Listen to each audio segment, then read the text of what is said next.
Kung maiiwasan lamang ng Lakers ang Denver Nuggets mga idol dahil sila ang number 1 spot ngayon sa West. Pero bukod sa kanila, alam nyo bang mahirap ngayong talunin ang Los Angeles Lakers sa loob ng 7 laro. Yan nga ang pinatunayan ni Anthony Davis. Mataas masyado ang kumpiyansa nila anumang oras na pumasok sa court.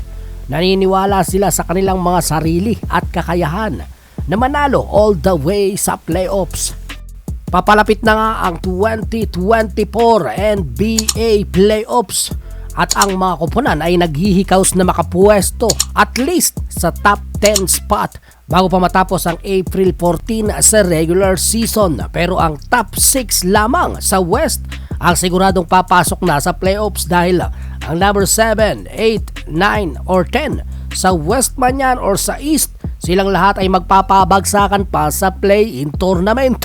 Gaganapin naman yan sa April 16 hanggang 19. At ang dalawang teams lamang na makakapasok para makabuo ng top 8 ang aasahan upang mangyari na ang playoffs.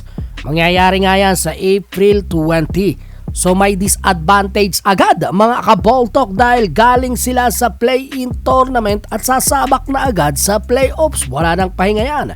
Hindi gaya ng nasa top 6 sa April 20 pa sila makakalaro dahil doon malamang na nakapagpahinga sila. Sariwang mga hita ang inaasahan at daladala nila. Sa Western Conference, silipin natin mga kaboltok, sigurado na po ang Minnesota Timberwolves, Denver Nuggets at ang mga bagitong OKC. Samantalang sure ball na sa play-in spot ang LA Clippers, Dallas Mavericks, Phoenix Suns, New Orleans Pelicans, Los Angeles Lakers at Sacramento Kings. Pero ang Golden State Warriors at ang Sacramento Kings ay naghihilahan pa sa number 10 spot. Sa kanilang dalawa ay bawal na matalo at magkamali. Pero kung ngayon na gaganapin ang play-in tournament, silipin natin mga kaboltok, number 8 ang Lakers versus number 7 na Pelicans. Ang Warriors naman at ang Sacramento ay maglalaban. At maglalaban naman ang panalo sa number 10 at 9 at ang talo naman sa number 8 at 7. Mangyayari nga yan sa April 19. At kung mangyari na yan, April 20 na. Pasok na agad sila. Playoffs na agad. Wala nang pahinga yan. Ibig sabihin mga kaboltok, manalo lamang ng isa ang Lakers, siguradong pasok na sila sa playoffs. Kahit pa matalo sila sa number 9 or 10, pero mapupunta lamang sila sa number 8 spot. At ang mga kakalaban nila ay ang Minnesota. So malamang iyan ang nakatagong plano ng Lakers mga kaboltok, mga ninja moves yan. At kitang-kita na nila kung paano nila tatalunin ang Minnesota. Pero samantala, silipin natin kung matapos na ang play-in tournament at makikita natin ang playoffs.